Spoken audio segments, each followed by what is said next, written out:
السلام علیکم ورحمۃ اللہ وبرکاتہ۔ الحمدللہ رب العالمین والصلاة والسلام علی رسولہ الکریم وعلی آلہ وصحبہ اجمعین ومن تبعہم بإحسان الی یوم الدین، اما بعد۔ شباب اصول فقہ کے آج کے درس میں مخصصات متصلہ کی مختصر سی توضیح اور وضاحت ہوگی۔ امید کی آپ لوگ جو کچھ وائٹ بورڈ پہ لکھا جا رہا ہے اسے غور سے دیکھیں گے اور سمجھنے کی کوشش کریں گے۔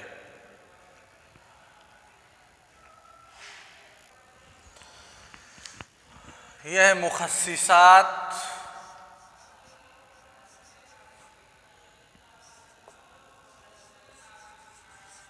متصلہ، مخصصات متصلہ کو اگر ہمیں سمجھنا ہو کہ یہ کہاں سے اصول فقہ کے مضامین میں اس کو داخل کیا گیا تو ذرا ہم پیچھے کی طرف لوٹتے ہیں۔ سب سے پہلے دلالات الفاظ، الفاظ جو کسی معنی پہ دلالت کرتے ہیں ان کی تقسیم کی گئی، کس کس اعتبار سے کسی معنی پہ وہ دلالت کر سکتے ہیں، مختلف اس کی تقاسیم کی گئی مختلف اعتبارات سے۔ دلالات الفاظ میں سے ایک تقسیم آپ نے پڑھ لی ہے امر و نہی کی، امر و نہی کی تقسیم آپ پڑھ چکے ہیں۔ دوسری تقسیم دلالات الفاظ کی گئی تھی جس میں آپ نے پڑھا عام و خاص۔ یہ عام و خاص، عام کی تفصیل آپ پڑھ چکے ہیں کہ عام کہتے ہیں لغتاً شامل کو اور اصطلاحاً جو تمام اس معنی کے جتنے افراد ہوں تمام افراد کو مستغرق ہو، یہ عام ہو گیا۔ اور خاص یہ عام کی اپوزٹ ہے، اسی سے نکلا تخصیص، خاص سے ہی تخصیص۔ تخصیص کے بارے میں کہا گیا اخراج بعض افراد العموم بدلیل، یعنی یہ لفظ عام جیسے مثال کے طور پہ الانسان، الانسان یہ لفظ عام ہے، الف لام یہ استغراق کے لیے ہے۔ جب کہا جائے گا یا ایھا الانسان، تمام انسانوں کی جماعت اس سے مراد ہوگی، کیونکہ الف لام استغراق کے لیے ہے۔ یہ انسان، انسان کا جو معنی ہے جتنے لوگ اس معنی پہ فٹ آئیں گے سارے کے سارے لوگ، الف لام جب داخل کیا جائے گا تو مخاطب ہوں گے۔ کہا جائے گا یا ایھا الانسان، میں بھی مخاطب ہوں، آپ بھی مخاطب ہیں۔ دنیا کے ہر وہ چیز جس پہ انسان کا کلمہ صادق آتا ہے وہ مخاطب ہے۔ تخصیص کہتے ہیں کہ جب آپ نے کہا الانسان، اخراج بعض افراد العموم، یعنی الانسان کے جو افراد ہیں، میں بھی ہوں، آپ بھی ہیں، فلاں بھی ہے، فلاں بھی ہے، یہ سارے لوگ عموم کے افراد ہیں، انسان کے افراد ہیں۔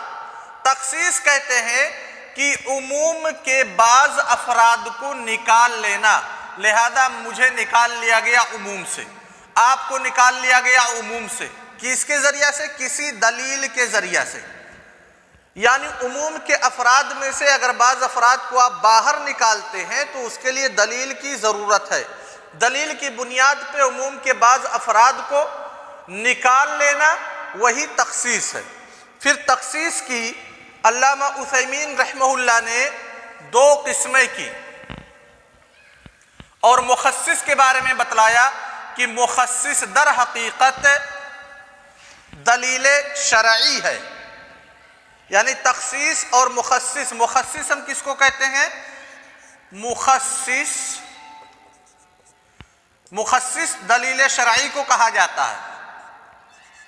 اصل میں اللہ تعالیٰ ہے، چونکہ اس نے دلیل کو نازل کیا اس لیے جو ہمارے سامنے دلیل ہے اسی دلیل کو دیکھتے ہوئے مخصص کہا جاتا ہے۔ مخصص کی علامہ عثیمین رحمہ اللہ نے دو قسمیں کی، کہا مخصص متصل اور دوسری قسم ہے مخصص منفصل کی. مخصص متصل کہا. مخصص جب ہم کہیں گے تو اس میں دو چیزیں، ایک تو مخصص ہو گیا اور دوسرا ہوگا مخصص، یعنی جس کی تخصیص کی جا رہی ہے.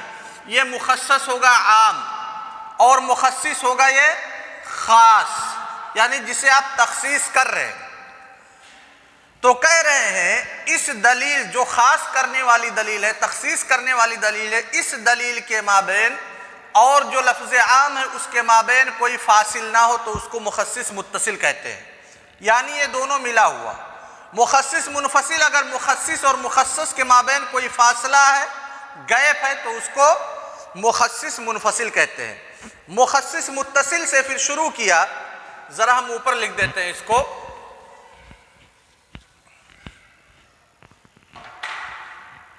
مخصص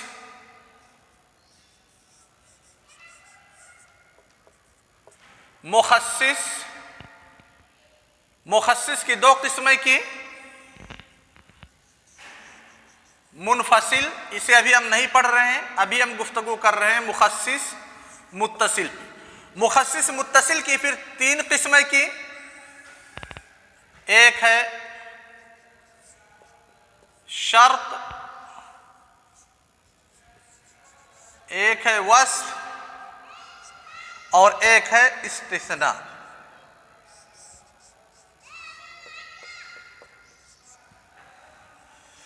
استثناء کو مخصص متصل میں شمار کیا. استثناء کی جب تعریف کی گئی تو کہا گیا اخراج بعض افراد العموم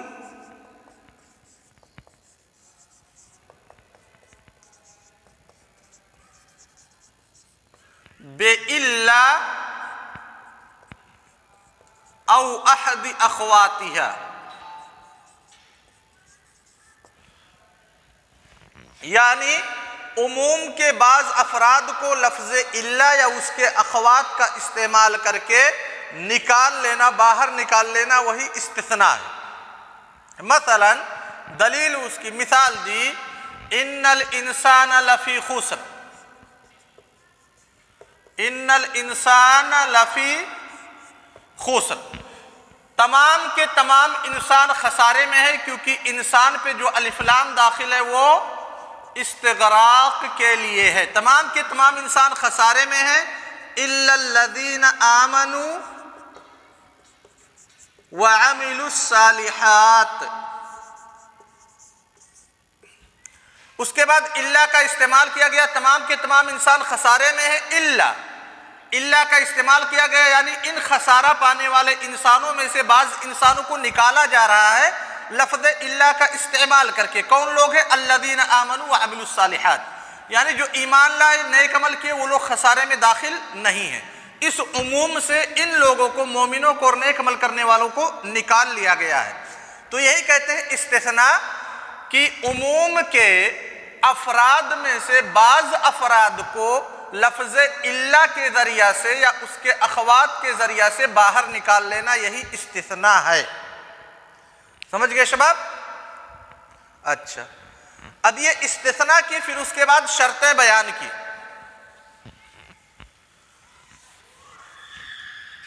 یہ تو استثناء کی تعریف ہو گئی، آپ نے سمجھ لیا. استثناء کی شرط کے طور پہ سب سے پہلے کہا کہ مستثنی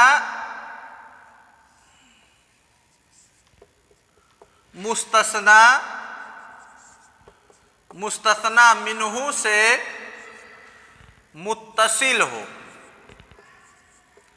حقیقی طور پہ یا حکمی طور پہ. مستثنی منہ کس کو کہتے ہیں؟ جیسے یہی مثال ہے، ان الانسان لفی خسر الا الذین آمنوا. اس میں مستثنی کون ہے؟ جس کو الگ کیا گیا ہے. الانسان لفی خسر، ان الانسان لفی خسر الا الذین آمنوا. خسارے سے کن لوگوں کو الگ کیا گیا ہے؟ وہ الذین آمنو، لہذا یہ مستثنا ہو گیا، اس کو کیا کہیں گے؟ مستثنا، جس سے الگ کیا گیا ہے۔ کن لوگوں سے الگ کیا گیا ہے؟ انسان سے۔ الانسان ہو گیا مستثنا منہ۔ لفظ استثناء کرنے کے لیے، الگ کرنے کے لیے کون سا لفظ استعمال کیا گیا ہے؟ وہ ہے لفظ الا۔ اس کو کہتے ہیں ادات یا حرف استثناء۔ اب دیکھیے، مستثنا ہے، مستثنا منہ ہے، حرف استثناء ہے۔ کہتے ہیں استثناء کی سب سے پہلی شرط ہے کہ یہ مستثنا اس مستثنا منہ سے متصل ہو، ایک ملا ہوا ہو۔ وہ اتصال چاہے حقیقی طور پہ ہو یا حکمی طور پہ، حقیقی طور پہ ہو یا حکمی طور پہ۔ جیسے اللہ تعالیٰ نے کہا ان الانسان لفی خسر الا الذین آمنوا، یہ حقیقی طور پہ مستثنا ملا ہوا ہے، بیچ میں کوئی دوسرا کلام داخل نہیں کیا گیا ہے، ٹھیک۔ حکمی طور پہ کہنے کا مطلب یہ ہے کہ آپ مستثنا کرتے وقت پہلے مستثنا منہ کا ذکر آپ نے کر دیا، پھر اس کے بعد جب مستثنا کر رہے ہیں یعنی کسی چیز کا استثناء کر رہے ہیں تو آپ بیچ میں کوئی ایسی کیفیت آ جائے کہ آپ اپنے جملے کو مکمل نہ کر سکیں، جسے چھینک آ جائے، کھانسی آ جائے۔ مثال کے طور پہ آپ نے کہا اخذت من محمد 10 روبیہ الا 7۔ اب یہ جو کھانسی آ گئی یہ آپ کی اختیار میں نہیں ہے، تو یہ نہیں کہا جائے گا کہ ادات استثناء اور مستثنا سے پہلے آپ نے مستثنا منہ اور مستثنا کے مابین آپ نے فصل کر دیا ہے، تو کہتے ہیں وہ حکمی طور پہ ہے۔ لہذا اس کا نتیجہ کیا نکالا کہ اگر مستثنا اور مستثنا منہ کے مابین جدائی کر دی جائے، فصل کر دیا جائے کسی کلام کے ذریعہ سے، جو کلام اس موضوع سے متعلق نہ ہو، تو پھر اس استثناء کا کوئی اعتبار نہیں ہوگا۔ جیسے کہا گیا، یہ کہہ دیا جائے کہ اخذت من محمد 10 روبیہ کیف حالک یا شیخ، یا یہ کہا جائے اردو میں کہ میں نے محمد سے 10 روپے قرض لیے ہیں۔ ارے آپ کہاں تھے بھائی ابھی تک؟ سوائے 3 روپے کے۔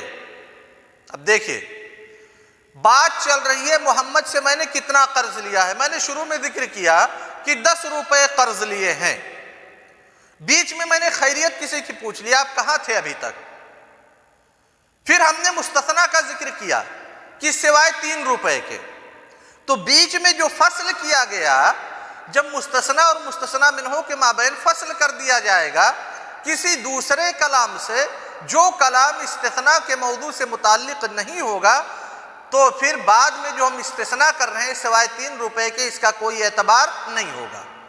یعنی اگر میں نے کہا کہ میں محمد کا 100 روپے قرض ہوں، آپ کہاں تھے ابھی تک آئے نہیں، سوائے 30 روپے کے، تو کیا مانا جائے گا کہ میں محمد کا 70 روپے قرض ہوں یا 100 روپے؟ مانا جائے گا کہ میں نے محمد سے 100 روپے قرض لیے، جو ہم نے بیچ میں مستثنا اور مستثنا منہ کے مابین فصل کر دیا، اس فصل نے استثناء کو مکمل طور سے لغو قرار دے دیا۔ سمجھ گئے نا شباب؟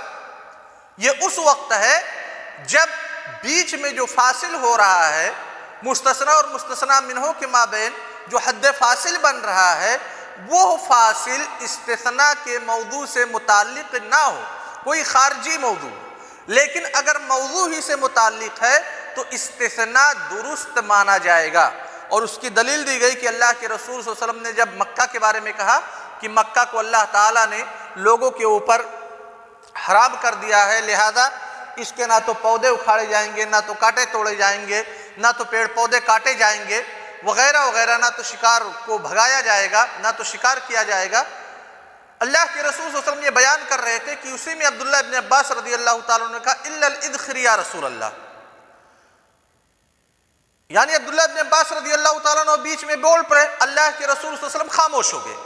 عبداللہ ابن عباس رضی اللہ تعالیٰ نے کہا کہ اللہ کے رسول صلی اللہ علیہ وسلم ادخر کا جو پودا ہے اس کی استثناء کر دیجئے۔ پھر اس کے بعد عبداللہ ابن عباس رضی اللہ تعالیٰ نے کہا کیونکہ ادخر پودے کا استعمال لوہار بھی کرتے ہیں اور گھروں میں بھی استعمال ہوتا ہے، تو اللہ کے رسول صلی اللہ علیہ وسلم نے کہا، جب تک عبداللہ ابن عباس رضی اللہ تعالیٰ عنہ بول رہے تھے اللہ کے رسول صلی اللہ علیہ وسلم خاموش تھے۔ اس کے بعد کہا الا الادخر، تو مستثنی اور مستثنی منہ کے مابین ایک فاصلہ ہے، وہ خاموشی کا، اللہ کے رسول صلی اللہ علیہ وسلم کی خاموشی کا، لیکن اس فاصلے کا کوئی اعتبار نہیں ہے۔ کیوں؟ کیونکہ جو فصل پیدا کیا گیا وہ استثناء کے موضوع سے ہی متعلق تھا۔ یہ پہلی شرط ہے کہ مستثنی مستثنی منہ سے متصل ہو۔ دوسری شرط لگائی جاتی ہے، اور ان شروط کے بارے میں آپ کو بتلایا جا چکا ہے کہ ہر ایک شرط مختلف فی ہے۔ دوسری شرط لگائی جاتی ہے کہ مستثنی منہ سے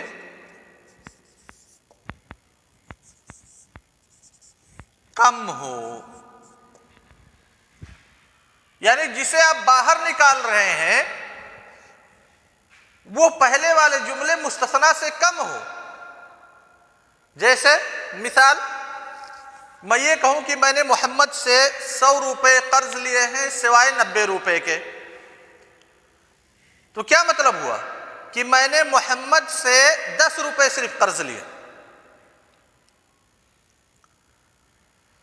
میں نے محمد سے 100 روپے قرض لیے، 100 روپے قرض لیے سوائے 90 کے۔ ہم نے مستثنی کتنا کر دیا؟ سوا جو کلمہ ہے یہ ادات استثناء، اس کے بعد جو عدد آ رہا ہے 90، یہ مستثنی ہے۔ ہم نے مستثنی کتنے کو کیا؟ 100 روپے ہم نے محمد سے قرض لیے سوائے 90 کے۔ 100 میں سے 90 کو مائنس کر دیں گے، باقی بچے گا 10، یعنی ہم نے 10 روپے قرض لیے۔ تب دیکھیے جو 90 آپ استثناء کر رہے ہیں، باقی جو مقدار بچ رہا ہے 10، 90 زیادہ ہے یا 10 زیادہ ہے؟ 90 کم ہے یا 10 کم ہے؟ یقیناً 10 کم ہے، یعنی جو مستثنی منہ میں باقی بچ رہا ہے وہ 10، اور جسے آپ استثناء کر رہے ہیں وہ کتنا ہے؟ 90 ہے۔ تو کہتے ہیں ایسی صورت میں آپ کے اس استثناء کا کوئی اعتبار نہیں ہوگا۔ اگر آپ نے کہا کہ میں نے محمد سے 100 روپے قرض لیے ہیں سوائے 90 روپے کے، تو پھر آپ کا جو سوائے 90 روپے ہے اس کا اعتبار نہیں ہوگا، آپ کے بارے میں مانا جائے گا کہ آپ نے محمد سے 100 روپے ہی قرض لیے ہیں، لہذا آپ کو 100 روپے محمد کو لوٹانا پڑے گا۔ آپ جو استثناء کر رہے ہیں اس استثناء کا کوئی اعتبار نہیں ہے۔ اب اس کی ایک مثال، کسی انسان کی 4 بیویاں ہیں، 4 سے شادی کیے ہوئے ہیں، معذرت بہت گرمی لگ رہی ہے۔ کسی انسان کی 4 بیویاں ہیں، اب 4 میں سے ایک سائیڈ میں اگر 3 کریں گے، ایک سائیڈ میں 1 کریں گے تو 1 کم ہے اور 3 زیادہ ہے، 2 کریں گے برابر ہو جائے گا۔